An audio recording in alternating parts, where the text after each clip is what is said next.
Welcome to base camp for the next 2 weeks. So we've woken up this morning to absolute perfection. Yeah, it's an incredible day. We're going to explore some of these neighboring volcanic islands to check out the local village life, and of course we've got to catch something, don't we, mate? And at some stage we need to get a feed to bring back to this island where there's probably about 20 of us. So hopefully we can get some fish too. A big feed. Yeah, serious feed. Let's get into it, mate. All aboard. Yeah, boys. Morning, Barry. We get some fish today? Good morning. Good, bro. I like the non-skid you've put on, bro. Yeah, mate.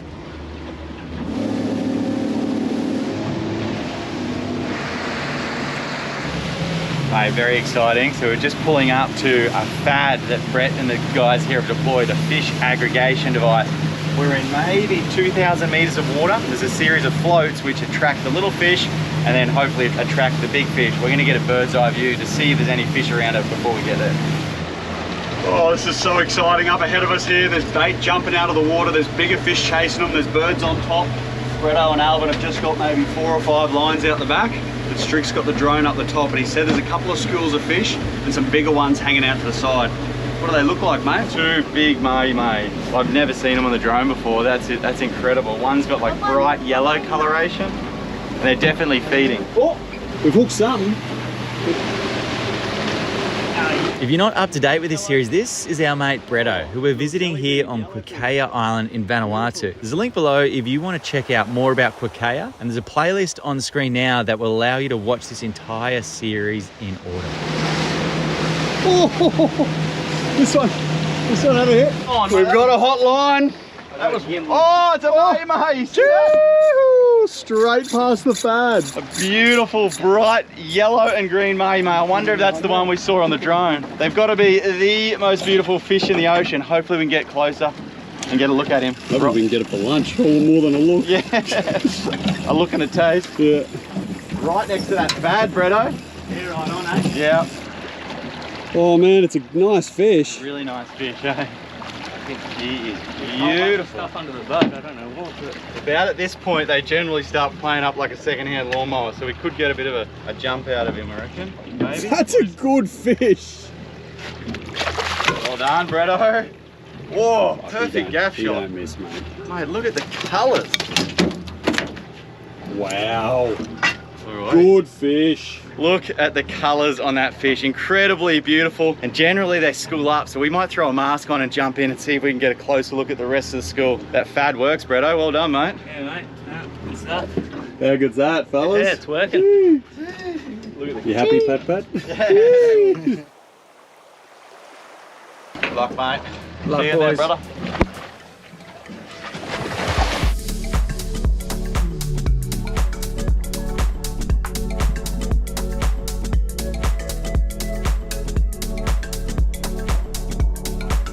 School of smaller mahi are just doing the rounds. We'll throw this and see if we can track them in.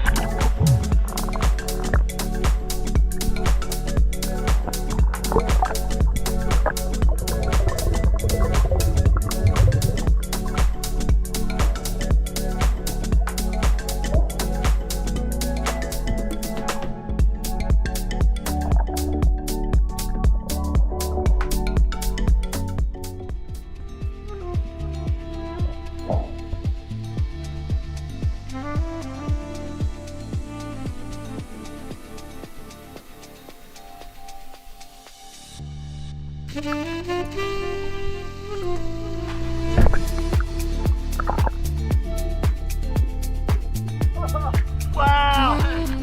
What a fish, man! He's a big bull mahi. That's the one we're after. That's the one we saw on the drone. Look at that, bro. What an incredible fish! Thanks, mate. He is a beauty, hey? It looks an absolute picture. Beautiful. Look at the head on it. Got him? Yep. Oh, what an incredible fish, hey? I first thought we might have missed our chance when that school of smaller ones came in. They were really curious to start with. They came in on and then they got shyer and shyer. Yeah. Sort of more we pointed a spear gun at them. Yeah. And then the throw flashes seemed to like they lost interest in a bit. Yeah. And we swam over towards the fad, and then there was this huge shadow under the fad. Yeah, and it was weird because its head was sort of faced up towards the float and the surface, just sort of like inspecting the fad. Yeah, inspecting the fad or maybe feeding. And I was it was like a nature documentary. I was like, oh, I want to film it, I want to film it. But we also did dinner. But we did eat, and then I thought it might have been about to swim off, so took a shot, and this one's coming home for lunch and dinner, mate. That is such a spectacular Beauty, fish, mate. Yeah.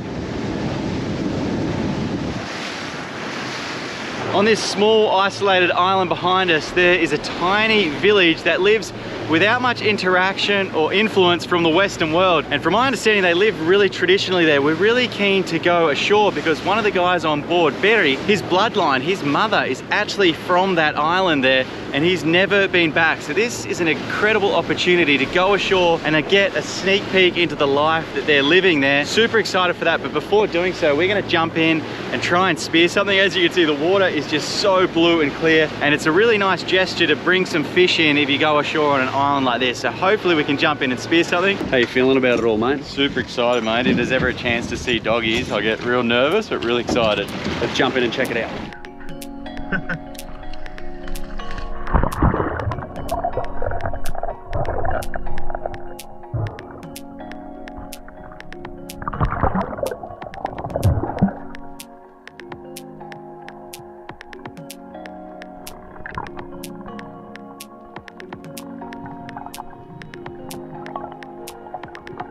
We jumped in the water and the current just wasn't doing the right thing. We were getting drifted off the seamount into deeper and deeper water, but we want to get dropped off in, say, 100 or 150 meters and then come up to that seamount to the pressure edge where hopefully there's bait fish and these bigger fish. So we're back in the boat now, we've reset. Hopefully we can get onto the pressure point. Thanks, bro. Woo.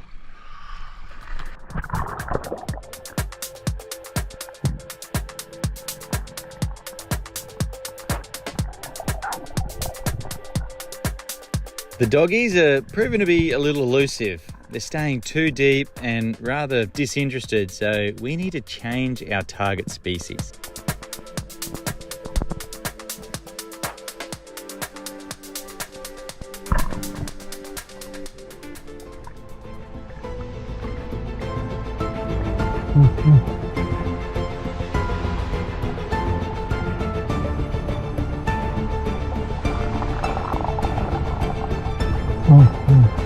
Alright man, those sharks are pretty hot.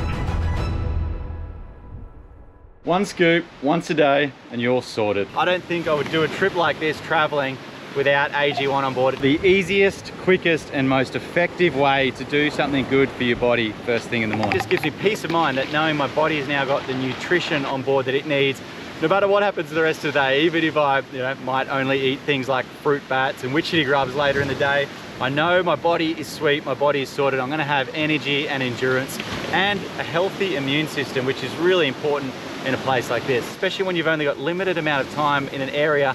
You might get one opportunity to dive a certain spot or surf a certain swell, and I just can't afford to miss that by being sick or by just lacking energy. So I've been drinking it for a number of years now, recommend it to my friends and family, but if you're still on the fence, here's what I reckon you should do. Scan the QR code on screen or click the link in description and just have a look at the list of ingredients and the benefits that these have. See if that is right for you. And guys, that will unlock a 90-day money-back guarantee. So you can make up your mind for yourself in that time. That QR code and link will also give you a free welcome kit. I really hope you try it out, and I hope you find it as useful and beneficial as we do.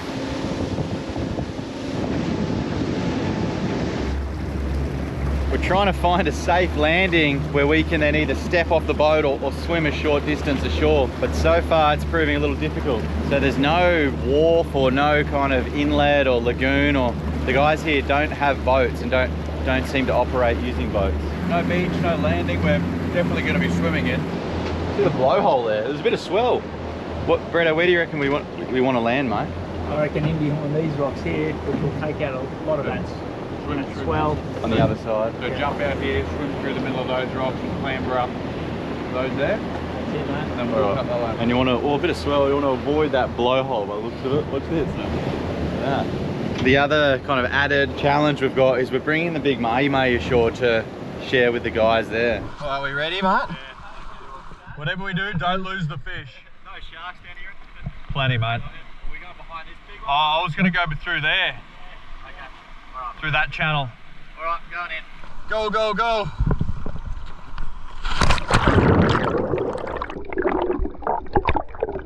Oh no, the current's pretty strong.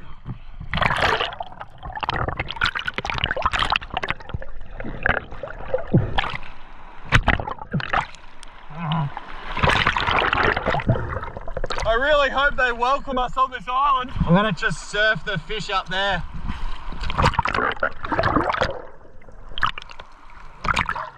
Here comes a wave. Yeah, bro.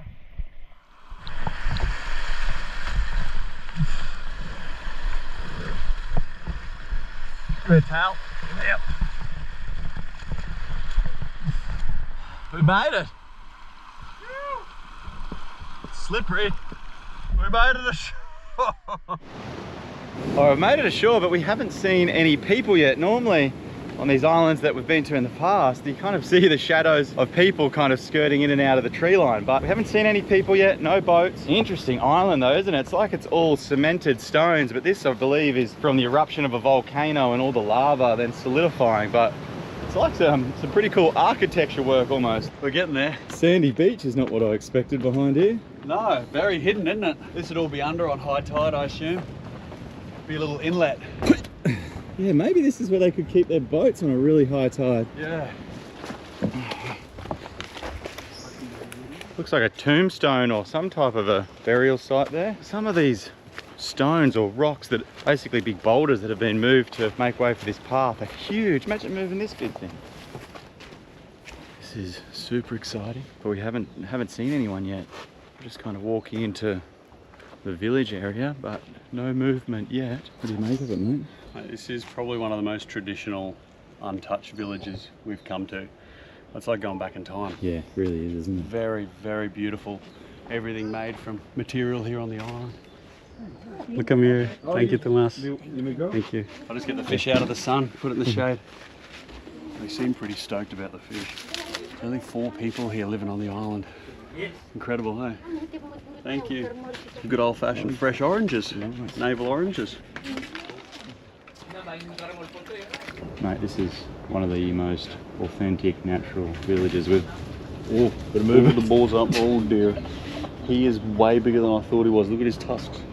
There's a wild boar here behind us. Least, man, but this pig's getting closer and closer. I think he thinks it's feeding time. Oh dear. So there's certainly a bit of an ancient feeling about this village. As you're walking through, there's these huge stone walls like this piggery and the paths, and some of these stones, they'd be like hundreds of kilos, and sort of asks the guys here, like, did you make these? Who made these? How did you make these? What's the story? What's the story? How did you get these massive stones, so many thousands of big stones, well over 100 kilos, up here lining the pathways and at the foundation of houses and making this piggery? And they said it was here well before them. Before.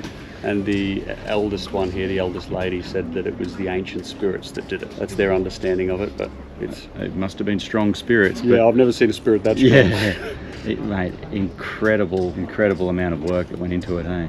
Yeah, it's sort of worked out well for us this hour because we didn't know how we were going to get received here, and we've come in and just seeing the big mahi, instantly they were like, come on, sit down here, what do you want an orange, do you want something to eat, do you want something to drink?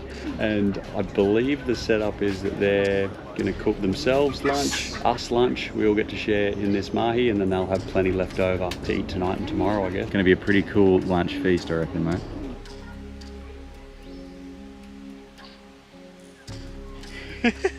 What are those baskets for? It's for the village chickens when they have baby chicks, and then at night or just late arvo they heap them up in here so they're safe from the wild cats and hang them up overnight. So there's wild cats all over the island. Yep. So the chicken's quite prized. We don't want them getting munched on by cats. Is this one for fishing off the rocks? Fishing at night. Oh, okay, so the big bamboo one is for night fishing. And this blow fishing like day? Okay. It's the new Shimano Beach Hibiscus 5000, this one. This is the fishing rod they use just off the rocks. And you can see it's only a little hook. And for a weight, they're using a crimp looking thing. That's what would catch their fish off the rocks. They use this lighter one during the daytime and a heavier bamboo one at night time when the big fish are biting through them. This must be the copra in here, mate. The guys were saying that their main source of income here is copra, the dried out coconut shells. And they've got it loaded full of here, but unfortunately they were saying only a month ago they had 2.5 tons. Yeah, 300 bags, which is 2.5 ton of copra, which would be their yearly income, waiting for a ship to come pick it up. But you saw how treacherous it was trying to get in and out, and the ship never came, and that copra went bad and they lost a year's income. So out here it's a precious cargo, which we're hoping a ship will come soon for them. The copra, precious commodity out here. Let's have a little bit more of a walk around and see what else we can find. It's like a Garden of Eden, isn't it? Have a look at these. That might be the biggest hibiscus I've ever seen. There's coconuts, there's all sorts of fruits, lots of oranges, lots of those nuts, which they call the navel here, which we ate in a previous episode. Of course, everyone that lives on the island is fully self-sustained from the gardens, the island itself. They hunt fruit bats and also fish from around the island, all out of a dugout canoe. The guys don't have a boat here, so any fish they catch comes from the rocks or one of those small dugout canoes. Banana forest. Banana. All right, we've been walking for like 20 minutes now, I reckon a couple of kilometers, and there is just stones upon stones upon stones which form these walkways. Holy moly, there's an incredible amount of work, and I'd love to know, you know, the story. It seems like back in the day, way back, there was huge amounts of people living here, but for whatever reason they've moved on. But it's almost like there was an ancient civilization here. Look at this. It would take so much manpower to do this. Super interesting, eh, mate? Yeah, the fellas are like, yeah, we'll just go for a short walk. We've been walking for half an hour in the direction away from lunch, but it's just very interesting. It's cool. Wild yam, staple root vegetable. There's a hell of a lot of it.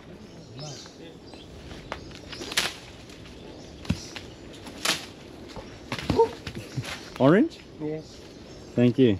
Look at the size of those grapefruit. They're very ripe at the moment. I've never seen so many grapefruit on a tree, mate. Like, Very healthy. mate, honestly, look at the size of this stone. There's no way I'd be able to budge that, let alone move it for miles that it would have needed to get here. And this one as well. Like, look at the size of that, man.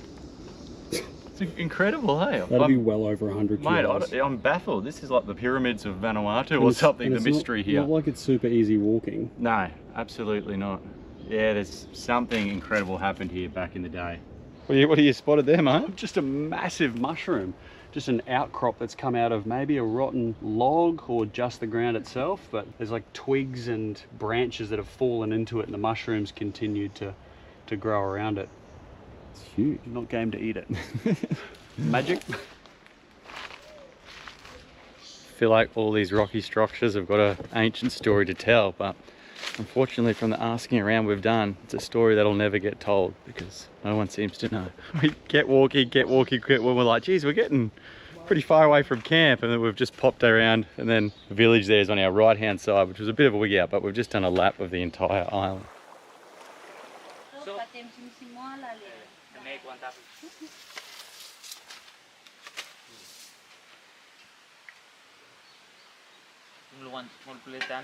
Lunch is served. Plantain banana and boiled mahi-mahi. Really good, isn't it? Yeah. And good plakake.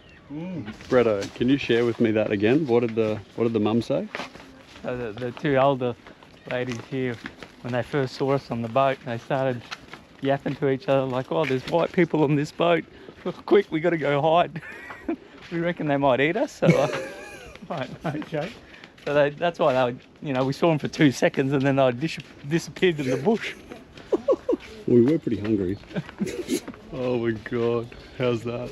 I think when you come to far-flung remote places like this, especially when it's in a different culture to yours, just being curious, asking questions, saying thank you, being kind, goes a really long way. So really happy that we stopped off here, and even happier that we were able to give them a fish for lunch and dinner. Coming back out to the edge of the water now. Hopefully Barry and Pat are all good on the boat.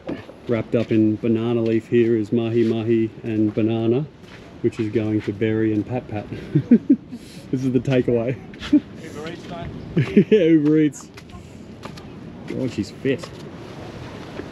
Bretto, give him a big call out. Woo! Woo! That's all the air getting blown out as the waves and swell crashing under here. Wow. Oh, that's terrifying. Is there like a chainsaw or something on the island? Or is that the spirits? And That's the spirits that built the island. I was having experiences like that make us really love getting back to basics in these far-flung remote villages. That was just such a cool interaction. I think they were as grateful / nervous and excited for it as we were. Look at you. Thank you, Tomas. Thank you. Thank you, brother. Nice to meet you. We brought you some lunch, Barry. Don't worry. We got you some kai. Look at me. Look at me with big fish next time. Holy, this is slippery. It's a death trap.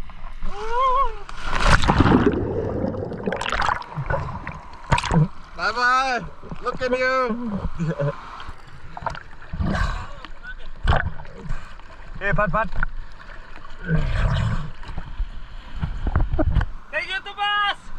Thank you. On to the next island, mate. Just pulled into another island to check it out. Was that you, Pat? What was that? Pat? Was that a burp or a fart? I don't know what that was. Don't shy now. We heard you. What are we going to do? We're going to take this mahi up to this village here and have a look at what produce they're growing. Fucking Pat's got an issue. Looks like a pretty new dugout canoe, doesn't it? It's a nice one. Yeah, good neck. Wow, what a spot. Hey. Hello. I'll give this to you. Oh, thank you. All good. We've come inland from the ocean now, and we're lucky enough to link up with one of the farmers who grows kava here, which is one of the main crops here in Vanuatu, and particularly on this island that we're on, which is a larger island, has an active volcano, lots of fresh water, and really good soil. So it's perfect for growing different produce. And as a wannabe farmer, I'm really enjoying it. Strick's got an eagle eye view of the landscape around us. Like I said, it's a really large island, and there's a creek not too far from us. So I think he's flying the drone to see if he can get to the top of it, because generally at the top of creeks on a volcanic island, you'll probably get a waterfall. There's a big string of these palms behind me. They're a super important one because that's what all the roofs are made out of. All the thatching to keep the rain out of the houses, the kitchens, is all made from these. These are all pineapples all around me. Big pineapple, another big pineapple. How's it looking up in the sky, mate? Oh mate, incredible, eh? There's the most spectacular waterfall up there. There is a waterfall? Yeah, and it's the huge, like the largest drop I've seen. You're almost speechless. It's incredible, eh? This Yeah. waterfall drops, it looks like hundreds of meters. Yeah, epic. Super specky. Mate, I don't know if you know, but we're standing in a field of peanuts. These are all peanuts. I think they're growing pineapple, peanuts, and Most kava. importantly, kava. Yeah. Kava, a bit of a nudge, mate. Looks like the place where you would want to drink kava from, like Yeah. a waterfall. Just sit at the bottom Freshwater of it creek. and get high on kava. Sweet, we're gonna go see if there's some mature enough to dig up. And like Strick said, we're really keen to try it at some stage. So usually they'll get a big wood like that. Yep. And that's what they use to uproot it. Yeah, right. So no shovel. No shot. All these cuttings, all these reshoots, they're what are getting propagated and replanted in the new kava paddock. Strick's just got that drone up above the waterfall over the cloud, and it's revealed a huge inland lake and the volcano that is active and just smoking out the top. So hopefully we end up getting some pretty good visuals of the middle of this island. Almost forgot the most important. Mate, we can't forget this. How are we going to have a good night? Big strong pot. Bye-bye. Look at me, yeah? Look at me behind. Look at me and look at you. Another absolutely stunning island. Back to base camp, team.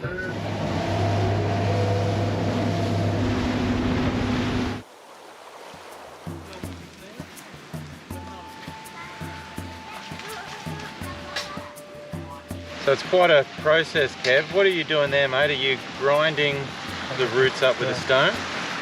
And then once it... This one. Is this the kava? The roast with crunch. Yes.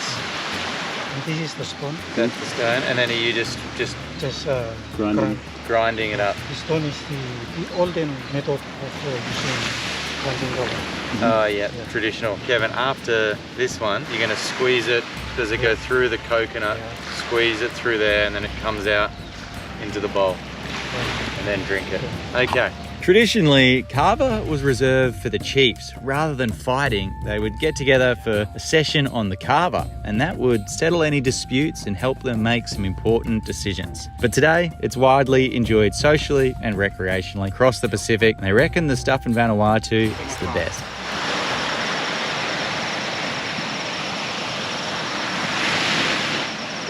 Tastes like a muddy milkshake. First initial taste, your tongue goes numb, the back of your throat goes numb. How does it feel to you? Nice? Very nice. Very nice, thank you. Thank you. My whole mouth is numb. Just numb? And that felt like an excessive amount of liquid. It was a lot. It was a lot. That was like a bowl of soup. A bowl of dirty, tingly soup. Thank you, bro. That was really good. Thank you very much. I feel very strange.